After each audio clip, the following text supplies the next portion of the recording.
Here I am, and here we are. Welcome back to Game Slice 2021, the event for game devs to playtest and give feedback on each other's unfinished, unreleased, or early access games. We would like to present to you the second and final round of our roundtables for Game Slice 2021. We have 6 game devs from different studios who are going to give us their input and experience on a particular topic. But before we get to that, I would love to get to know a little bit more about you guys. So why don't you say your name, your studio, and your project, and we'll start with Antonio. Cool. Hey everyone, my name's Antonio, founder of MegaPowerGames based out of Toronto, and the project I'm working on right now is called Powerball, a competitive dragon feeding party platformer. Hello, my name is Ivan, and I'm one of the co-founders of Insanity Corr. Our company is based in Whitby, kind of close to Toronto area, and our game is Headless Jeffrey. Hello, I'm Jose, and I founded the solo studio Zarc last year. I'm based in Portugal. I live in Portugal, and I'm doing my first commercial game, Exophobia, which is a retro first-person shooter. My name's Matt, and I make games. I brought Self. It was just a project me and some friends collaborated on, and it's about it's a 2D platformer where you have to launch your soul to overcome obstacles. I'm not prepared, but yeah, that's it. Cool. I'm Morgan. I'm CEO of Sad Panda Studios. We're based in Kelowna, British Columbia. That's in Canada. And we made the games Crush Crush and Blush Blush, which are idle dating sims. But right now we're working on a bigger game called Hush Hush, which is like a visual novel with skill management, time management, lots of fun stuff in there. Yeah, super cool to be here. And hello, I'm Nathan Boldy. I'm the founder of Insanity Corr, and as Ivan said, we're working on Headless Jeffrey, which is a second-person perspective puzzle game. There we go. Awesome. Thank you guys so much. So the topic we're going to start with today is what has been the most difficult part of your development journey thus far, and why? Of course, we want to sort of encourage the conversation, but if I need to ask that we pass the mic to the next person, we can go ahead and do that. So let's go around the table first, and then we can open it up. Antonio. Sure. For me personally, I do game dev part-time. And so this particular game I was working on for the last few years, the biggest thing the most difficult thing I found working on it so far is just keeping the motivation, finding the motivation to continue development. Working on it part-time only means that I get to accomplish, a smaller number of tasks that I would like to in a given week. And so, some weeks it'll be like, oh God, this bug I have to fix, or, some mundane task that I have to do or perform. And then there's other weeks where I feel like I'm flying by. So just finding the motivation to work on a single project for a prolonged period of time, especially during the pandemic too, when there's other things to worry about. It's something that I'm continuously figuring out as I go along. And I'll put a pin on that and hand that off.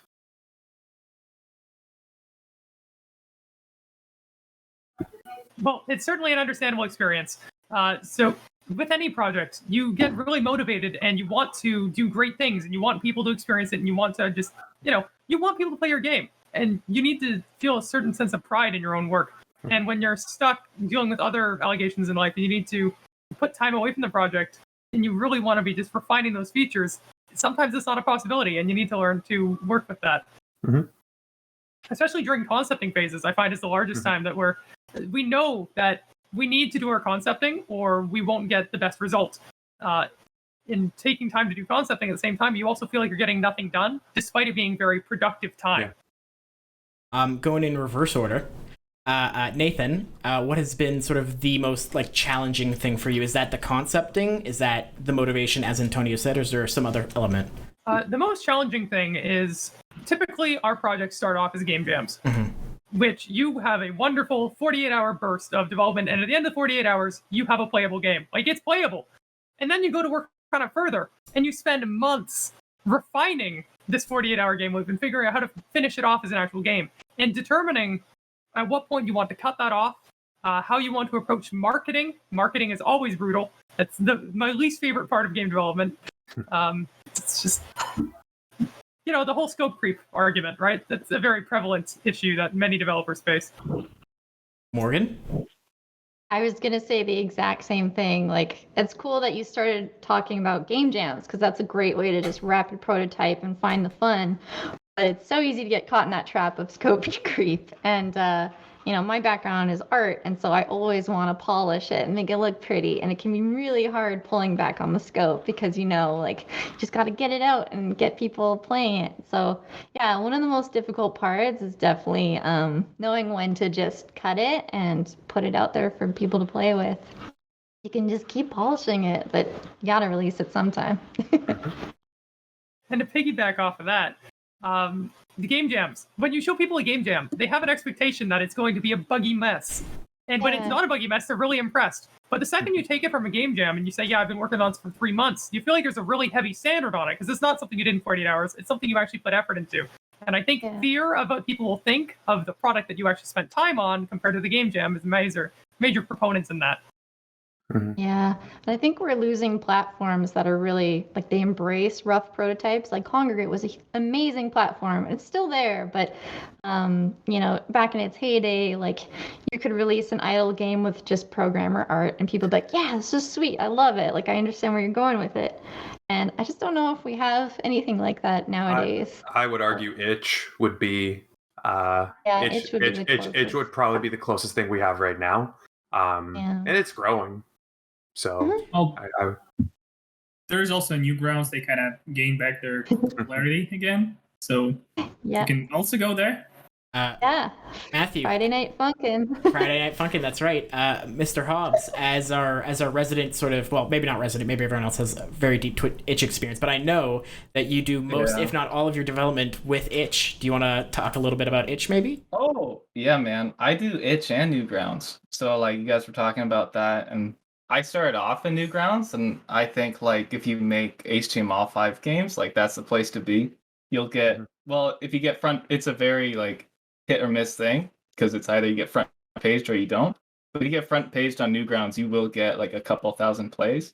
Compared to Itch, it's kind of hard to find your footing.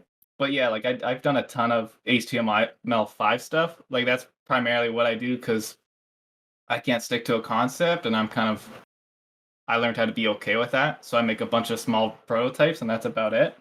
But all my traffic came from Newgrounds, and then that transferred over to Itch. But there's definitely a future there. I just want to say that. It's not a great one, but they're great platforms. So, Matthew, so would you say that being unable to focus on one concept is something you've had a really hard time with in your development journey? Yeah, but it's okay. I learned to more embrace it than to be upset about it, because that's just I feel like that's just it. That's what I'm gonna do, I guess. And passing the mic off to Jose from Zarc Attack. What about your difficulties in development? I think Nathan said it all. It's the most difficult part is just finish the game. When I started learning game dev, I was studying at the same time, and I was just doing game jams once every month or 2 months. I was doing a lot of game jams, just learning new things.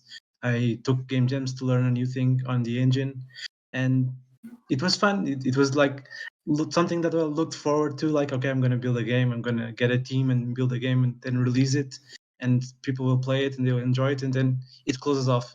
But now I'm lucky enough to be able to work full time on a game, and like you said, it takes a lot from someone to build a game, years and years, and just release something.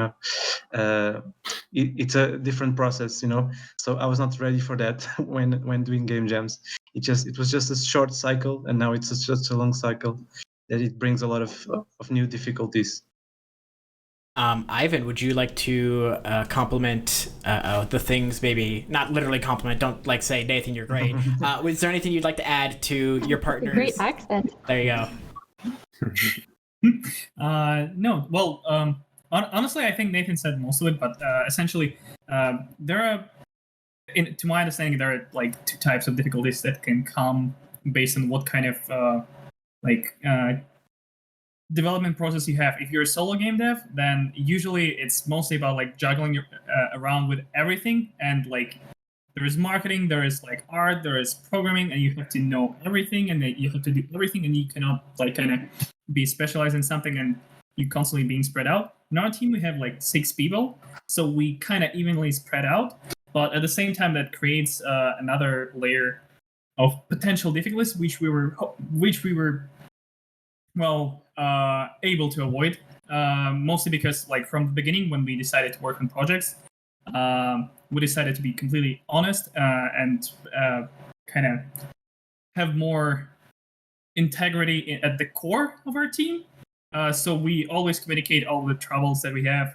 If there's some kind of issues, if someone is worried about anything, like, we're just talking honestly. Even if it's conflict, the sooner you will be able to talk with people about it, the sooner you will be able to resolve it, and less there will be any kind of roughness on the road towards the finalized game and towards like better relationships between people on the team.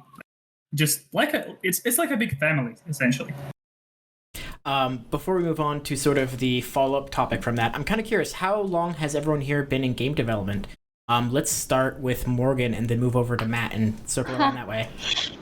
Oh man, well, I don't want to give away my age, but man, it's over 10 years. I was at Disney for about 8, and then I worked a couple other indie studios after that, and then started my own studio, which I've been at for 5 years now. So I'd wager around 12 plus years experience for me. I'm kind of jealous you worked at Disney, or maybe I'm not. I don't know what it's like there. Could be. But anyways, I've only been in game development, I think, 6 years now. So it's been a while, shockingly. But yeah, I did I went to Fanshawe, and then I started doing solo development, which is like these small little games. And now, luckily, I landed my first industry job at Tiny Titan in London. So that's been a trip for sure. Well, I started learning Game Maker since I was 14. It was a long time ago, but I don't know if I should count from there. But when I started really making game jams, like 8 years ago or something, when I really started doing my own games. And yeah, and then I got into a studio because of my game jam games. And that was the first time I worked commercially on commercial games inside a team. I never worked with a team before. So yeah, 8 years, kind of. Well, I'm kind of young compared to all of you in terms of my game dev experience, because you're all old. I've only been at game dev for like 2 years. Before that, I was mostly doing some programming and maybe some hobby activities like playing Pathfinder, D&D, and stuff. But well, in games, of course. Comics, like the usual stuff, the usual package. But 2 years ago, I started going to Fanshaw's advanced programming game development course. I finished it. Then I finished project management course at Fanshawe as well. And now I'm kind of like, most of my time I'm spending as a kind of strategy manager and project manager in our team. But I used to do programming, and there are some snippets of code that I actually coded quite a while ago. For some context, before we hop over to the lovely Antonio, for those of you who don't know, Fanshawe is a college in the Ontario area that is very popular clearly. All right, Antonio, how long have you been doing this? I took my one and only course in video game design back in 2011 at U of T, and it was an unofficial partnership with OCAD at the time. And I was part of the first ever Level Up competition. For those of you who have done Level Up in the past, oh boy. Yeah. For those of you who have done Level Up in the past, I was part of the first official Level Up competition back when there were no sponsors, and we had a small room at the top of the Tip Bell Lightbox. And it was just U of T and UOIT at that time. And then ever since then, I ended up, I took, day jobs in the consulting industry while I built video game prototypes on the side, participated in game jams. I was at the ROM, I built games out of museums. I did a game jam for persons who were affected by dementia, various different types of competitions and jams just to stretch my wings. And eventually, 3 years ago, made a prototype at Toe Jam, thought it had some legs, continued to work on it, officially incorporated a year ago. So technically speaking, I've been in the industry officially for about a year now, but I've been building prototypes way longer than that. Unity 1.5 for anyone who's gone that far back. Holy moly. And that should give a small indicator as to how old I may be if this wasn't a dead giveaway already. So You could have shaved it. I Just could looks have. hip and trendy. I like it. Maybe. When you said ROM, my mind went to like computer ROM, sort of stuff. But you meant Royal Ontario Music. I did. think. Yeah. Okay. ROM, the ROM did. I think it was 4 years worth of game jams. I participated in 3 of them, I believe. Man, that's so cool. And then like that here. and then they discontinued the program in like 2015 or something like that. So there's a documentary about it somewhere on the internet where I'm part of it, and I have a very hideous mustache. So I encourage you to go out and find that if you're so interested. You heard him, internet. Go for it. Find the mustache. Go for it. Find the mustache. It won't be hard. Bonus points. Bonus points. All right, Nathan. All right, so I'm actually on the younger end of things as well. I'm 22 with great aspirations, but I actually have 8 years of development experience despite my age. I was lucky enough to, in high school, starting right in grade 9, I started doing software. I was working with, I've made games in Turing and then Java. And then in grade 10, I actually had the opportunity with one of my teachers to start picking up Unity. So I believe at the time it was Unity 4, but I've been working with Unity for 7 years. It's what I do. After I graduated high school, I heard of the Ontario Tech Game Development and Entrepreneurship Program. Applied there, got early acceptance, and then just went through that. Fantastic program, got my degree, and now I'm graduated and wondering what I'm doing next. Awesome. This is so cool. Well, congrats.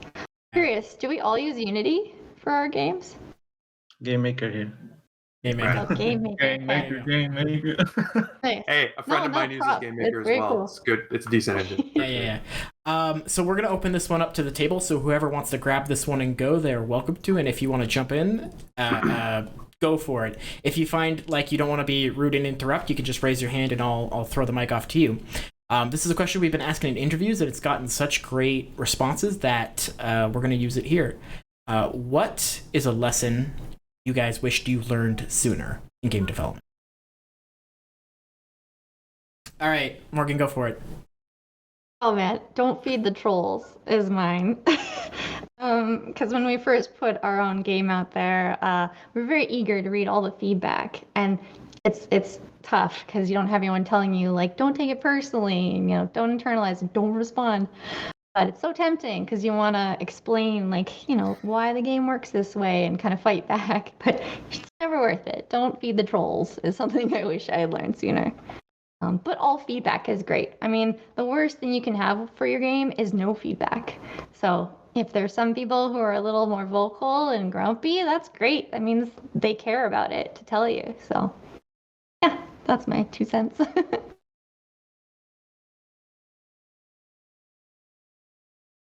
Go for it, Nathan. All right, okay, nice. So one of the things I learned, and especially recently, is going through and being so specialized in Unity. I know there's not much in Unity I can't figure out now. It's gotten to the point where I actively look for new releases to try and learn the new things. Like picking up the HDRP beta the first week it was available and just focusing on that for a month.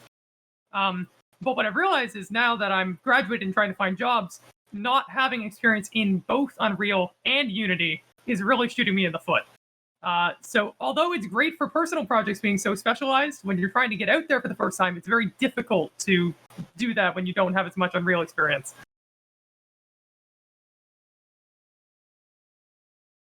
I'm just gonna jump in there. Oh, sorry, Ivan.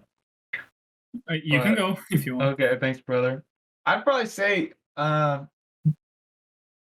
think when I first started off, I was always very focused on how many views or how many plays I'd get. And I felt like as I kind of matured and I kept making more games, like that slowly starts to not matter at all. So I'd probably say make games for the sake of making games rather than people playing your game. I think if you take that mindset, The other will just come with time. Hopefully, if you're well self-critical and you beat yourself up a lot, maybe you'll improve. But anyways, that's a rant. Okay, my point is mostly going to be about marketing because it's a post-mortem of a lot of games. Like, do marketing as soon as you can. And as for marketing, if you want it to be good, you need to start by posting something that can captivate people. So just some cool visuals that you have developed at the earliest stages, even before you have the game. Just post it somewhere and start gathering following like as soon as possible, because a lot of games and are really good games, they did not get the high numbers. They were just forgotten because they didn't do marketing well, or they did it too late, or like they just completely missed it. So you should always look into this, and it's difficult for people who are mostly interested in bringing their baby project into life and showing it to other people. But well, there is a part of showing, so you need to start showing it. So that's another thing. Yeah, to add to that, I know some developers who are very guarded about their games and like they don't want to show it until it's ready to release, but I don't see the point in that. I think you should be trying to promote it early, start the hype train, and like share visuals, share like prototypes, anything. Demos are great. Yeah, market early. I totally agree. And to bounce off that, I think a lot of people's concerns about that come to how vicious and grating the general game consumer market has been recently. A lot of people will just look at a Steam review, and as soon as they see a negative review, they won't even bother touching the game. People are very, let's say, frugal with their time. Go for it. I was going to say angry, but anyway, yeah, that might be more that might be more astute. Yeah, I agree with that. To sort of continue piggybacking off of the marketing stuff. One of the things for me is sort of diversifying how I promote things. I used to be content with just, putting out a post, putting out an update, and just assuming that people are going to read it. That's I learned not too long ago that wasn't really the case. With the current game I'm working on, I tried a lot of different things, tried a lot of different avenues in terms of getting the word out there, including just physically attending a lot of events.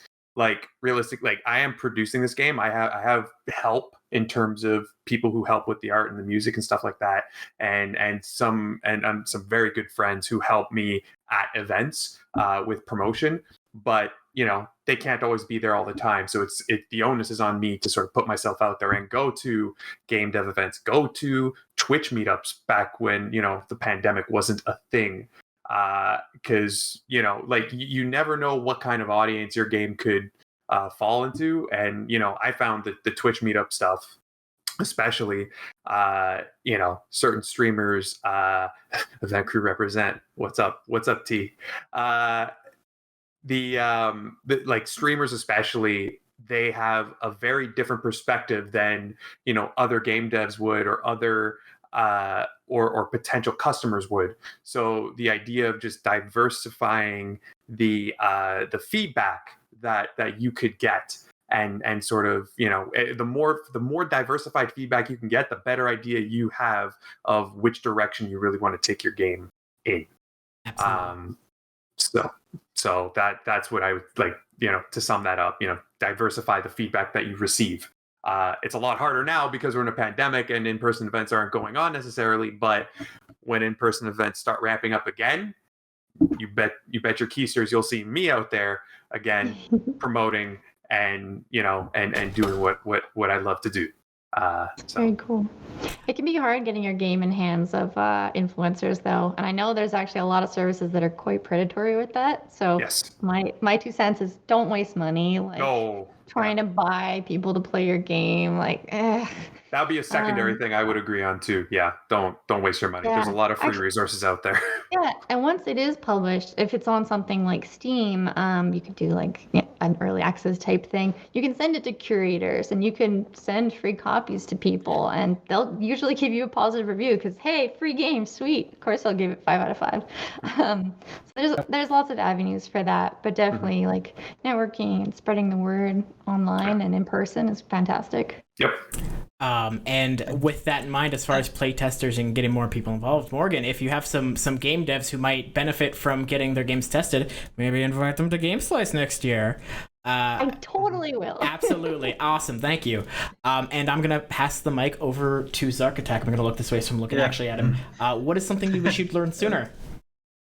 Oh, do this like I don't have the problem that they mentioned here. That like I really like showing stuff. Like I showed my game when it was in very early stage. I really like putting things on Twitter, go to events, physical events when it was possible.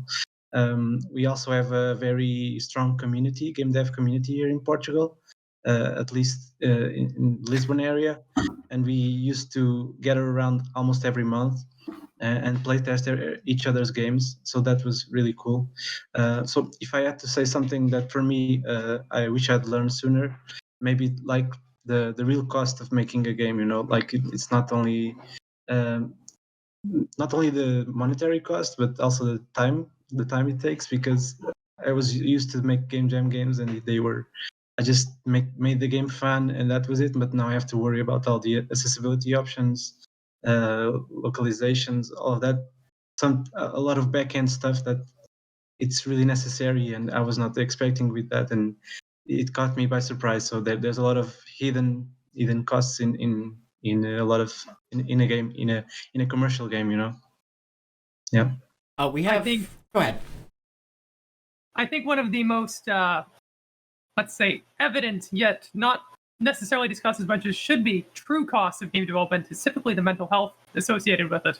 It is a very grind-heavy, long-term, not always rewarding job. And in the moments it's rewarding, it is absolutely fantastic. But there are going to be moments, and you need to be able to manage those.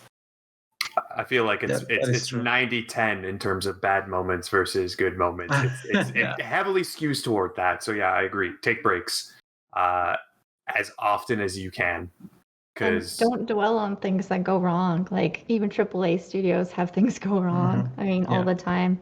A recent example, I love Toby Fox. I'm very excited for the new Deltarune Chapter 2, but he had a bunch of live bugs with the controllers. So like it happens to everyone.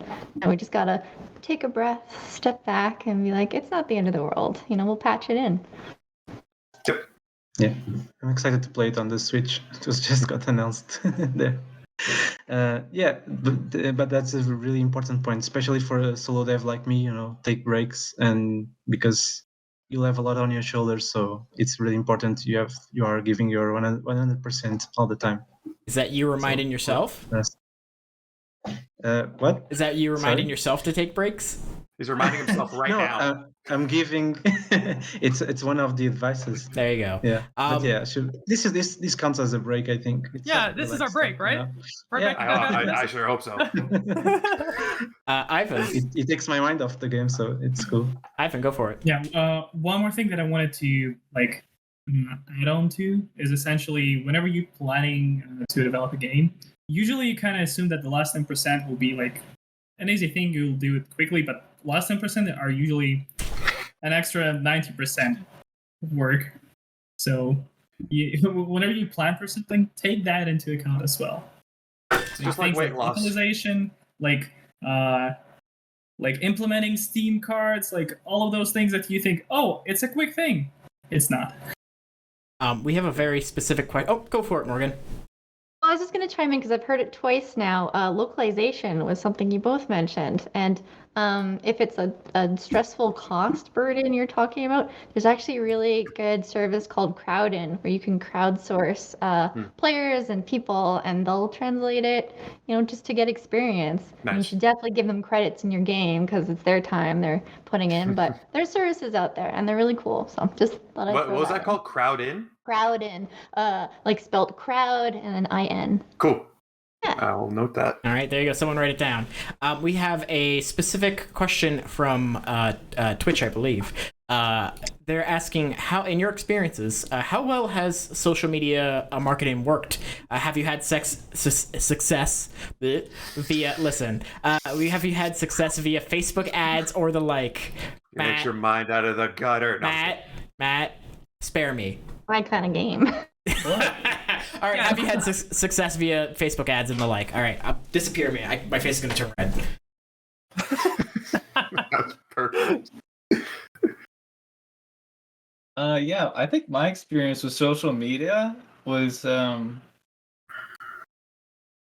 I felt social media more became a thing about connecting. I was looking at it like it was this big marketing thing, and I tried to market, but I found I just met a lot of really cool people and other developers.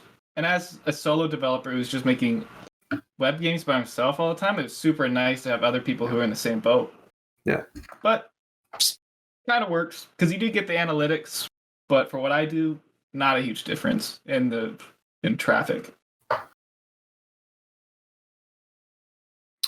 I mean, for me, I don't have much to add to this conversation, other than I'm always posting on Twitter.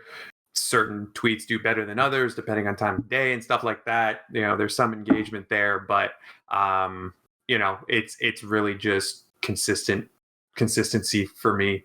I haven't paid for any ads yet, so I'm going to, you know, that this is where my opinion begins and ends because I have really nothing to add to this. Yeah, personally, we also haven't looked into Facebook ads or anything of the sort. But in my opinion, I think in terms of buying ads, you should only look into that when you get a publisher and do that through publisher.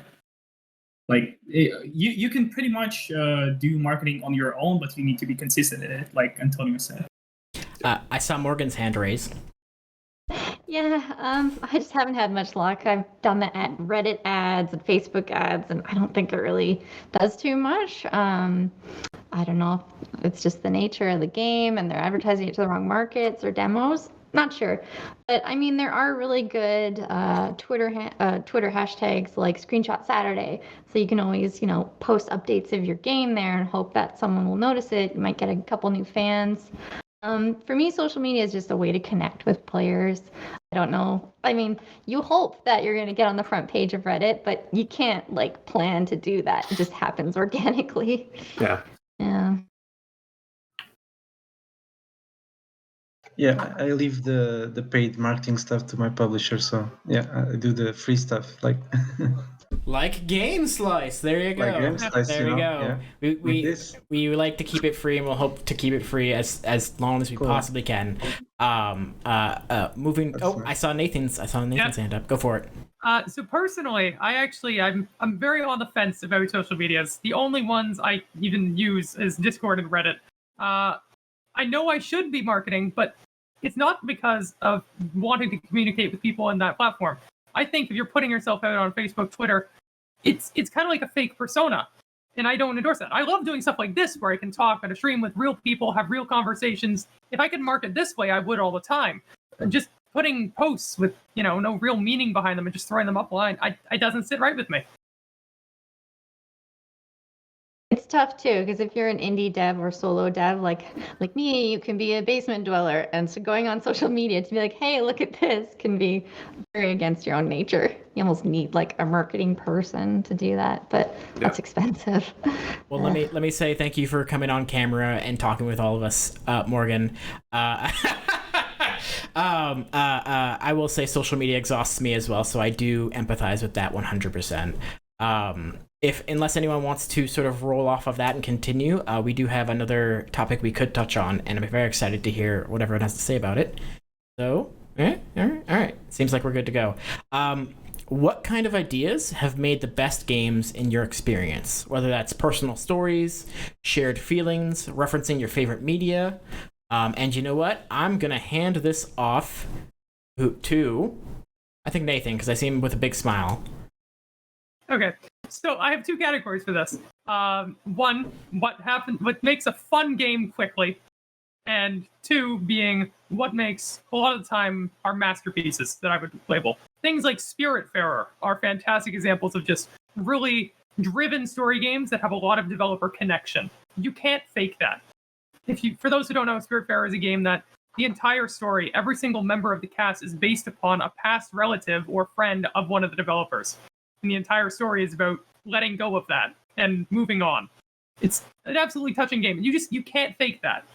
But on the development side of things, making quick, fun games, for me, it's always Game Jam games. Concepts you don't care about going beyond 48 hours and you can just do ridiculous things with and test your limits. They're always fun. And sometimes you get one that's worth expanding further. I know, fast contract between those two concepts. What was the question again? Like, what? Hello, welcome back. Me. All right, so we have had this. If you need to ask for the question again, don't be embarrassed. That's perfectly fine. You can get so enthralled with your fellow developers and what they're saying that maybe you're not thinking about the question anymore, and you need to be reminded. There's no shame in that. So the question is, what kind of ideas have made the best games in your experience? And I'm gonna, Matt, do you want to jump right on that, or do you need some time to think about it? You gotta love it. You gotta love your game. That's it. You just put in the love, and that's good. If you're not feeling it, then just stop. Do something else. Go for a walk. I think that's that's not entirely true. I think you can buckle down and get a lot of good work done too. There's always two sides to it, but I think, if you just have the love, I think, Nathan was talking about the developer like getting really Spiritfarer or whatever, really connected to that. Like that's like him writing, him expressing the way he feels. The animations are also gorgeous. Oh, that also helps. But I think it just has to be authentic. Even if it's a deep game or not, if it's just a fun game to play gameplay wise, it has to be authentic. Like I really like to make games that are fun to play and they feel great, and maybe use a theme that I'm more attached to, like something from my childhood or something cartoony. But it doesn't matter if it's authentic. It will be a fun game. Yeah, I'm gonna piggyback off of that because I was trying to think of the word, and then you hit the nail on the head. It is authenticity. If you are authentic in developing your game, then that's going to shine through. For me personally, a lot of the games that I have made have bordered on the ridiculous level, in the sense that it's just really silly. You need to suspend your disbelief. I made a Game Jam prototype where literally one player could pick up another player and throw them to the top of a cliff in order to get to a place in the level that one player could not get to. The idea of just being silly and just throwing caution to the wind, a lot of times will almost always create fun experiences.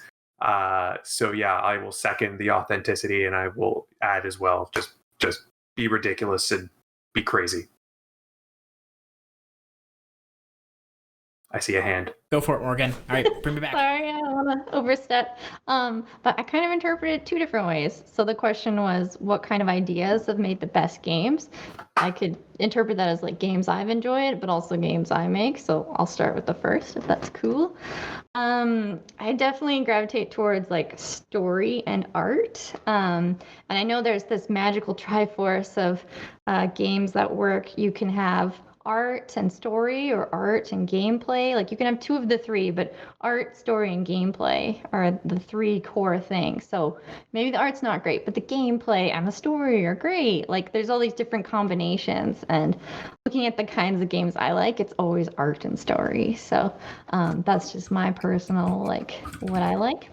But as far as, what's worked out for me, I think making like a niche genre is really cool, because you could definitely, copycat some games that you like and learn from them, definitely. But to sort of stand out, you almost need to like merge different genres that haven't been merged before, just to see if that works. And I'm looking at Peglin right now. That was one of the games showcased, and it's really cool because they've merged like Peggle mechanics, so with roguelike, and like I haven't seen that before, so it's really sweet and intriguing to me. So I hope it works well for them, but it's just my experience is trying something that hasn't been saturated yet. Hello, and I'm back.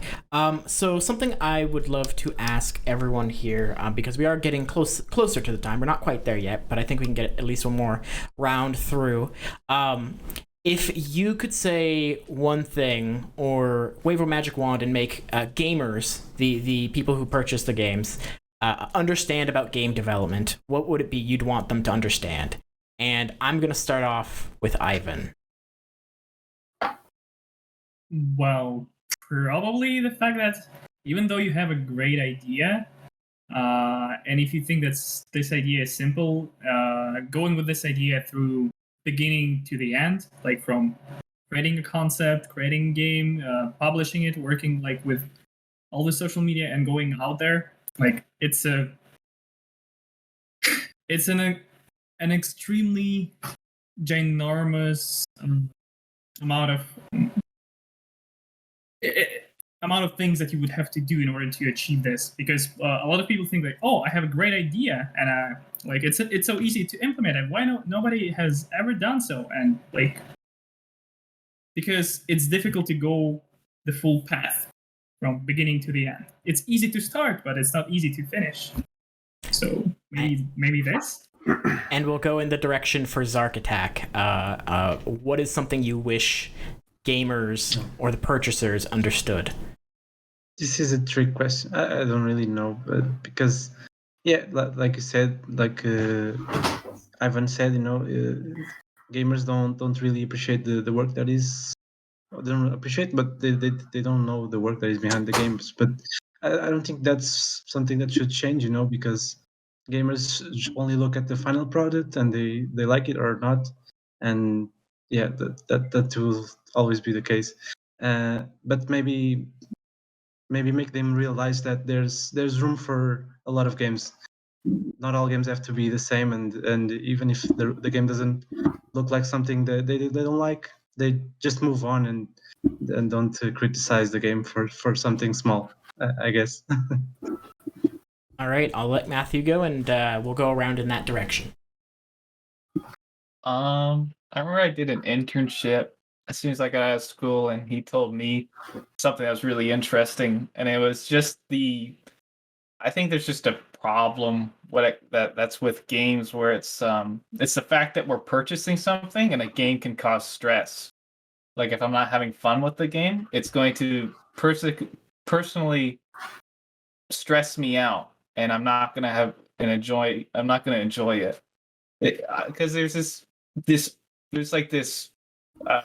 invisible tough wall that I think sometimes to get a player to buy your game with, but yet like I'll go out and buy a $10 sub and not even think about it. But a $10 game is like, like I'll look up a review, I'll like really get into it.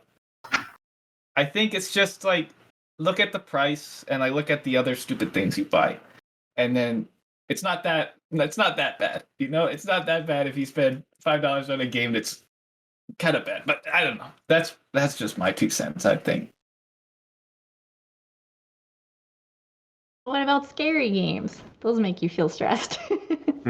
Yeah, but yeah. So earlier things that you guys mentioned, I totally relate. It's like people think there's a make art button. I just push it and it's done. So that's one of my favorite feedbacks. Like, just make it faster. Like, I can't. My hand physically can't. For me, though, I wish I could make gamers understand the free-to-play space. It's still, there's a big stigma around, like, free-to-play being evil. Definitely, there are some companies that do make some evil choices with, like, gacha and paywalls. For us, though, like, we have some free-to-play games. I feel like we're pretty fair about what content we give out for free, and we need to have some way to make money to keep running the studio. So, there will be little things in there, like cosmetic things that cost money. But yeah, I just wish people would understand that, like, we can't make it all free. Even though we would love to, we would die, starve, because we're not making any money from these games. So free-to-play isn't as evil as you think. At least some games aren't that predatory.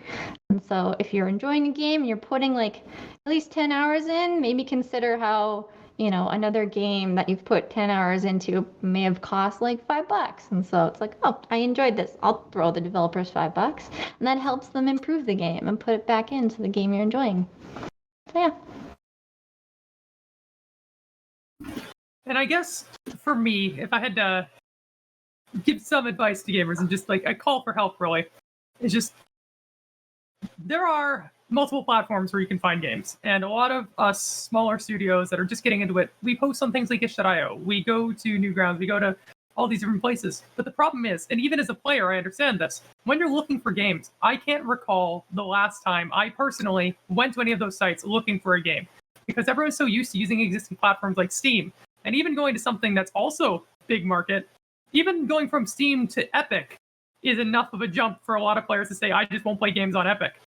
But understand that as us as developers, if we go to put our game on Steam, there are numerous game mills, content mills that just post hundreds and hundreds of games in there, and that we have to compete with those in the algorithm.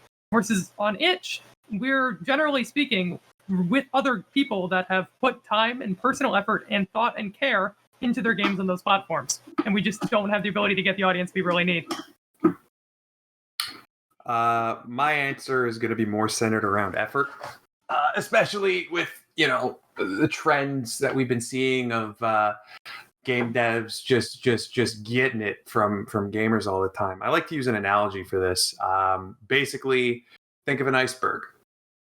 The game itself is just the tip, and the 90% that you don't see is the amount of effort that it takes to make it.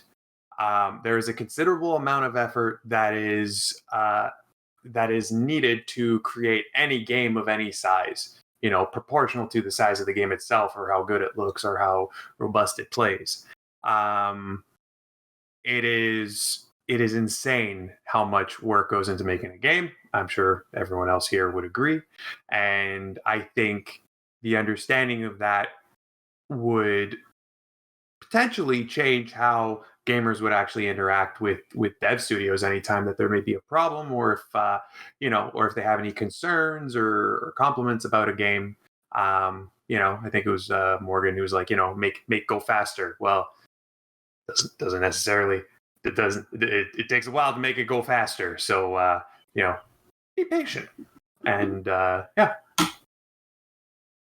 But just to add to that, if you're very open and transparent with your players, like players are your best friends. They're awesome. Yep. They give you feedback, and that helps, improve your game. So if you're just really open about things and how long, features will take, and you're very, consistent about giving updates, they'll usually understand. Yep. But you're right. They don't see that iceberg underneath of like how much time we put in. Yep. All right, thank you so much, guys, for all this wonderful discussion and all these wonderful answers. It's been amazing. We are getting close to our time, so as we get closer to that, I would like to go around our original round once more. Starting with Antonio, tell us who you are and what your game is and where people can find it. Cool. I'm Antonio, founder of MegaPowerGames out of Toronto, Ontario, Canada. I am currently working on Depowerball. We have an ongoing playtest right now on Steam. So if you just search Depowerball on Steam, you can go request access to the playtest, and you can jump on in and play along. Ivan, that be you, my friend.